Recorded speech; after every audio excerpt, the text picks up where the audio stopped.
are now listening to the IELTS podcast. Learn from tutors and ex-examiners who are masters of IELTS preparation. Your host, Ben Worthington. Hello there, IELTS students. In this tutorial, Robert Buckinghamshire and myself, Ben Worthington, are going to talk about the IELTS writing exam. And just before we start, let me tell you that if you are struggling with the exam, we've got the Jump to Band 7 or it's free IELTS writing course. And that also comes with, it also helps students who are struggling to get their Band 8 or their Band 9. And you just need to go to IELTSPodcast.com/success stories. And there you'll see the whole entire back catalogue of successful students who've took the course and got the band score they wanted and have moved on in life. They're working in the medical sector in London, or they've emigrated to Australia, or they've got the papers for Canada. And this is why we set the course up, just to help you get the success that you deserve. So if you are struggling, then go to IELTSPodcast.com and you can sign up for the newsletter. You can have a look at the courses, but we're here to help you, so you're not alone. Okay, so let's jump into today's class. How are we doing today, Rob? Yeah, I'm fine. And you, Ben, how's everything with you? Everything is going swimmingly. So right. Yes, very grateful for what's happening at the moment. You know, everything is hunky-dory, as they say in the US. What would be the British equivalent of that? Everything. Oh God. Oh. Are we that positive? Do you have an expression really, no. for that? I guess we could say it's going swimmingly, it's going swell. Going great. Going great, brilliant. Yeah. Although hunky-dory, I think, wasn't there David Bowie had an LP about I think it came into the English language too, the English version of it. Anyway, yeah, I don't know. Yeah, everything's fine, everything's great, everything's smooth, everything. All right, super. Okay, so today we're talking about the IELTS writing, right? Oh yes, oh dear, writing. Yes, I mean, I don't know. Writing. Is that more difficult, I mean, than anything else? I mean, points-wise, I guess if you checked out, I think there are in some of the official websites from the British Council, for example, data and all that. The writing tends to be, the scores tend to drop a tiny bit. Why is that? Is it so difficult? I mean, yeah. I remember, when we were chatting a few weeks ago about the speaking test, about, you can't really lose points in IELTS. You win them, you earn them through showing off what you can do. I mean, showing the examiner how you can communicate fluently and accurately. And I think, of course we make mistakes. We all make mistakes. You and I, we make mistakes speaking in our own language because we hesitate, we get lost, we choose the wrong word, of course. Yeah. But I mean, it's just normal. But it's the same in the writing test. I mean, I know that the writing test is not easy, but I know it takes time and practice to get that at least 7.0 band score or higher in writing. But where to start? I mean, all I'm trying to do today is to think, from the outside, as it were. I mean, just reminding us all, what this is all about. I mean, the two words come to mind: time and timing. I mean, writing test, 60 minutes, 1 hour, 2 tasks. Task 1, remember, is worth, in terms of points, 1/3, 33.33, whatever it is, % of the total. Task 2, 66.67%, 2/3. In other words, if you get an average band score of, let's say 8, wonderful, on task 1, and a score of 6.5 on task 2, what you do is you multiply your task 2 score and add it to task 1 score. Am I getting too complicated here? No, not really. And then, oh my God, what am I doing here? And then you divide it by 3. Because all right, so I got 6.5 multiplied by 2, that equals 13. Plus 8 from the first task, that's 21. Divide by 3, 7. In other words, my task 1 score was great. Perhaps I spent too much time on it. and I did a perfect job, and I didn't have enough time to develop my task two, and my score went down a bit to a 6.5. Pity, because that also dragged my score down a little bit. But it says it on the exam paper, I believe. It means that it makes sense to spend about 20 minutes on task one and 40 minutes on task two. It's simple arithmetic. 1/3, 2/3. Okay, so the other thing when we think about time and timing, I mean, remember in the speaking, the part two, the 1 minute preparation, how important it is, the time to plan, work it out, answer those bullet point questions. Even if you've got very little to say about one of them, mention it anyway, get it in there somehow. So I think, I'd underline this a million times. Spend at least 3 or 4, maybe even 5 minutes of your first 20 or your second 40 minutes planning it out. Follow these golden rules. I mean, the things that probably you and I got at school, remember, read the question, answer the question, understand what you have to do. Absolutely. I mean, this is critical, because if you misread that question and you start off answering a question and planning, and then converting your notes and your plan into a full essay, and then you read the question again and you've gone way off course, it's like a rocket. Basically, it's a few degrees off at the start. By the end, you're at a different planet. Once you've done your journey, once you've written your essay, it's not a completely, but most likely a different topic, a different essay answer to the actual one in front of you. It makes life hard, very hard for the examiner, because remember, again, we've got I'm not talking about that in great detail today, maybe another time, but the 4 categories. Of course, we've got the vocabulary you use, we've got the grammatical accuracy, the range of structures, just the same as in the speaking test. But you also have, of course, the ways that you put it together with your cohesion and coherence. Does it make sense? Have you used all those connectors like however, although, and, furthermore, etc.? And what's more important, when we had fluency in the speaking test, this is replaced by, in task 1, let's think about task 1 today rather than task 2, what they call task achievement. Achievement is a beautiful word. All it means is, how well did you answer the question? How did you actually follow the rules? Did you answer each thing, each bullet point they're asking you for? It's very explicit for the examiner when they read, the descriptors of band 9, 8, 7 down to 6. I won't go any lower than 6, but answered the bullet points, and of course it goes up and up and up, how well you answered and how well you handled those bullet points. But you've got to answer. If you don't, maybe your grammar was beautiful, maybe your vocabulary was great, but you didn't actually answer the question. And it makes life very difficult. You couldn't give anybody higher than as low as a 4 or a 5, maybe, if you're feeling very generous, on task achievement, because you didn't answer the question, or you partially answered the question. I mean, you answered bits of it, but not all of it. Like gives you a 6 or something. I mean, it's this makes me so sad. I was just going to say, it makes me so sad when I see an essay that's beautifully written, and it's got nice expressions in there, some amazing vocabulary, and it's quite clear. But I'm like, you've answered the wrong question, and it's so sad, because if they'd have answered the correct question, they could have easily walked away with a band 7 or an 8 even.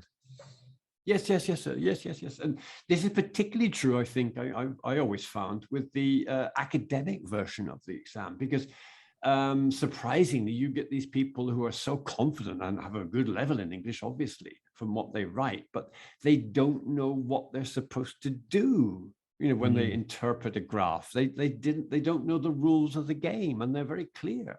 And you can get it on the website. The IELTS podcast has got some very good stuff on that, and the official websites as well. It's all there, and in all kinds of materials, IELTS materials. There's no excuse. There's no real excuse, particularly if you're, let's be honest, people are paying money to take this exam. I mean, do your homework, get your money's worth, read what you're supposed to do. Absolutely. You do not want to get into these ruts, into this situation where you're taking exam after exam after exam, hoping you're going to get a band 7 this time. It's just another sad situation when I see a student in a rut like that. Exactly. So coming back to the timing, plan it out. Spend those minutes looking at the question. Make a detailed little plan of where you're going, the structure of it, the number of paragraphs. It sounds stupid, but it's very important. The main and supporting points. There's little notes in each paragraph, and any useful words and expressions you might want to include. I mean, and going on to that final stage, when you've finished, try to make sure you've got a little bit of time, a minute at least, maybe 2 if you're lucky, at the end to read it through. You'd be amazed at how useful that is, because we all do it, don't we? I mean, we're typing it out and we do a spelling check at the end or whatever, and oh my God, I spelled that wrong. Oh, how stupid of me. I mean, silly errors, because we think, I don't know if it's true, our brains are working faster than our fingers, as it were. So, I'm not so sure about that in my case, but I mean, but you cut out those obvious errors. I mean, oh my God, I used the present perfect and it should be the simple past. Oh my God, how stupid of me. Yeah, this is so true. And I just want to rewind, because there's 2 points I want to mention about the structure and the paragraph. In our online courses, we've got set models for you, which come with sentence structures within those paragraphs. And this makes it so much easier, because you're just basically dropping your ideas, which are topic relevant, dropping them into this framework, and it makes it so much more straightforward. And also just having a plan when you get in there, it frees up so much mental energy, because you've got a process to follow. And this is why a lot of students just find it so much easier. So I'd recommend, you can get the plan from us, or you can, I don't know, just develop your own plan. But if you've got a plan and a structure to follow, half the battle is won, because now it's just a case of dropping the ideas and you've got a plan to follow. And then the second thing that Rob mentioned about checking your mistakes, what we do in the online course is that we constantly educate our students to check for the mistakes that they made in the last essay that they wrote. Ideally, the errors have stopped, and now you know that you've got an issue with tenses.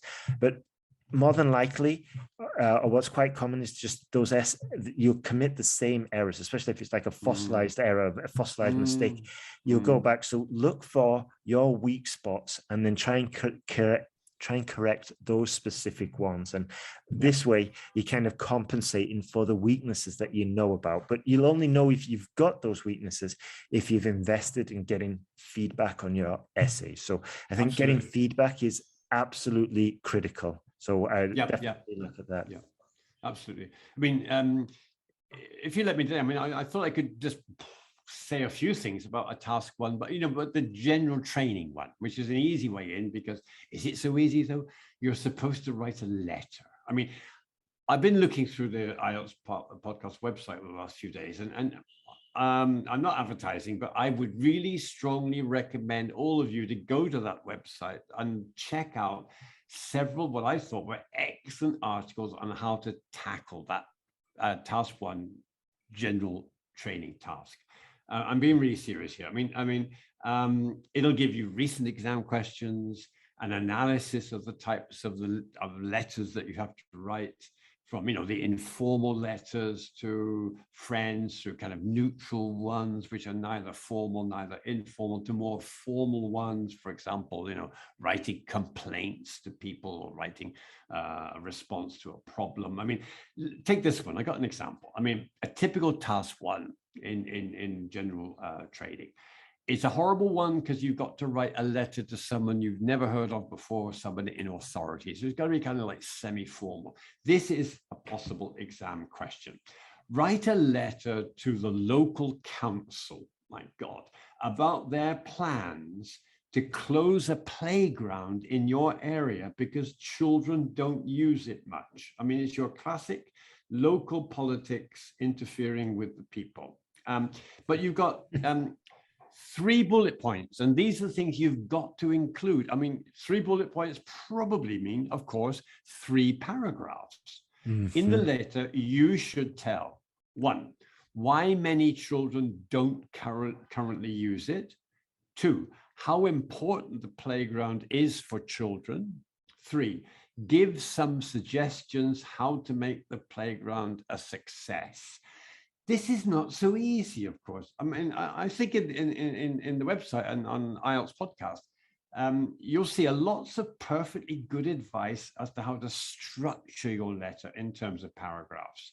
I mean, using, of course, the very same bullet points that you've got in your exam question, and adding to that a very short introductory paragraph, maybe it's only 1 sentence may do, and a concluding one, you know, at the end, saying thanks very much or whatever, signing it off with yours sincerely or whatever it might be. Very, very good advice. But I mean, of course, but this is not an easy task, is it? Because I mean, criticizing other people in life is never easy. I mean, you've got to be polite, but also direct. Yes. You don't want to offend anybody in this type of language or this type of exercise, but you want them to see your point of view.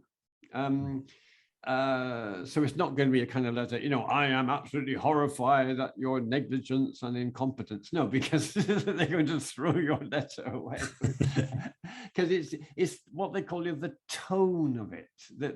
I think in language studies, they call it the register. You know, you've got to find that nice correct level. Is it going to be chatty? Hi Ben, nice. I mean, great to see you again. The other week. Hey, I by the way, I left my my toothbrush in your bathroom. You know, that kind of letter, the friendly kind of thing, or this one where I've got to be completely different. I mean, but of course, you've got to use particular phrases then that are common in particular types of letter writing, but.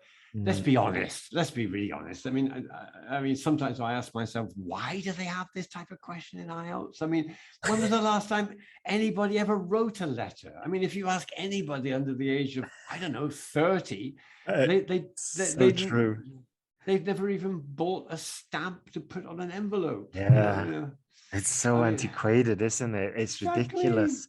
But it's just one of these loops. One of these hoops we've got to jump through to get the IELTS, you know, the students. It's so tough. So tough. Nobody sends letters anymore. It's really weird. It's really a weird thing, isn't it? I mean, it's a strange task for the 21st century. I mean, you know, we might, at its worst these days, compose a formal kind of email for work purposes. But even that is going out of the window, isn't it? I mean, it's like quick text messages or whatever, or WhatsApp or something like that. I mean, things are moving too fast. You know? Yeah. That's for IELTS. Anyway, so as we were saying, like, so we've got these 3 points in, and then in the question, those prompts, those bullet points, you'll build your paragraph around those. We'll get the structure. And it's, I mean, it does seem relatively straightforward, but as Robert was saying, we've got to use certain language, letter writing language. We're not going to go into it today, but that's kind of like the structure we're looking for. And then there's a conclusion or a summary where we just saying thank you. And I think one really important thing that Robert mentioned was to be kind of clear, direct, but also polite. And this is so important for general task 1. And I think I've seen so many general task 1s where it was just too direct. For example, the student might write, I want the swings replaced by Friday. And that's aggressive, you know, but in some languages, it's perfectly okay to structure it like that. But in a formal letter, it is incredibly direct to write like that. It's incredibly too direct, too forthright. And it needs like fun though. Yeah. Sounds like sorry? fun. I mean, if you don't repair them by Friday, I will send my men to your office. What? That's the mafia letter. Yes. Which we also don't recommend for the general task one. Okay, and so could you give us examples of these phrases very briefly, and then we'll wrap it up for this session. Okay, well, yeah, I mean, I was thinking of, the planning it like that. I mean, maybe, all right, let's think about the second paragraph. What are the problems with the playground? Well, I've got to give examples. You mentioned the swing. Okay, let me think. I've got to exercise my vocabulary of playgrounds. Climbing frame. Climbing frame is getting rusty. It needs repairing and painting. The swings are in a bad shape. One has been broken for months. And notice I'm putting it into a context with the present perfect there. I mean, that's why the children don't go there. But it's the next paragraph, but it's needed. We need this playground. Why? Many local residents are young working families. So children need a place to play outside. And the only park in the city is on. Give examples. Imagine the whole situation, even if you don't have young kids. But we've all been through that experience. You've seen kids play in parks and how useful they are, how great they are for young kids. The only park in the city is on the other side of town. Also, in general terms, children need to be outdoors more, not stuck at home playing computer games or whatever. So suggestions. I mean, this is going to be the real polite stuff. I mean, polite suggestions. Would it be possible for the council to spend some resources on repairs and new safe equipment? And would there be a possibility, lots of conditionals, of getting offering help yourself, getting local mothers and fathers involved in helping supervise the children?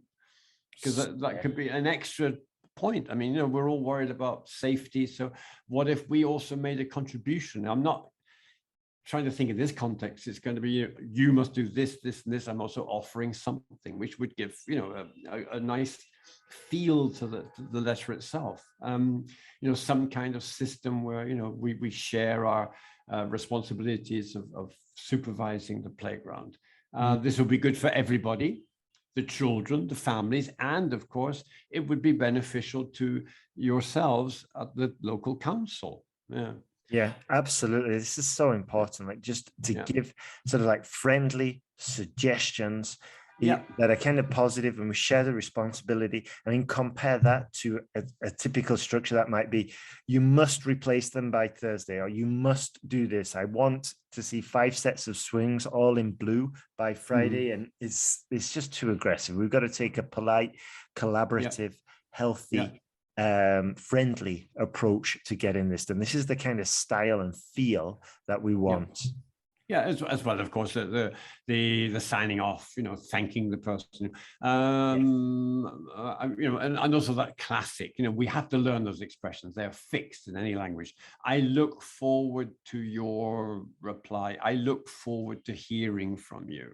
Yeah. Please find attached a list of suggestions and sources for I don't know, for playground supplies and these kinds of suggestions. Absolutely. Exactly. I mean, those expressions, we can learn them, we can access them, we can find them. Phrases to introduce topics. I am writing to you. Yes, exactly. It's the simple stuff. Who am I? What am I doing? Exactly. Yeah, the openings. Yeah, exactly. They're so important. They're so important. Right. Okay.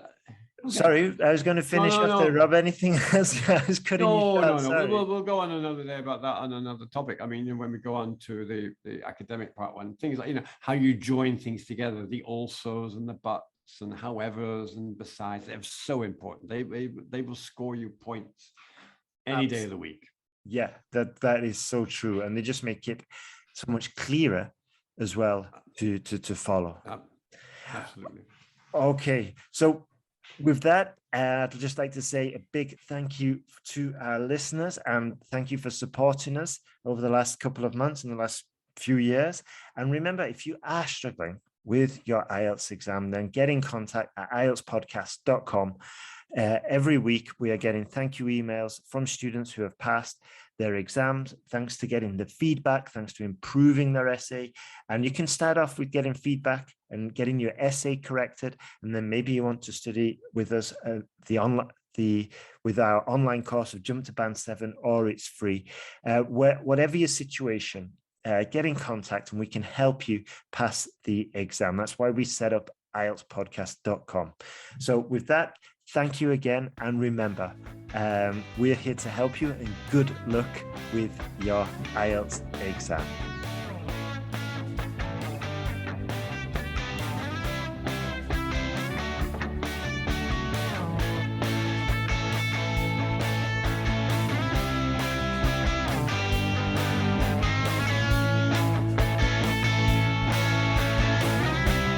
Thanks for listening to IELTSPodcast.com.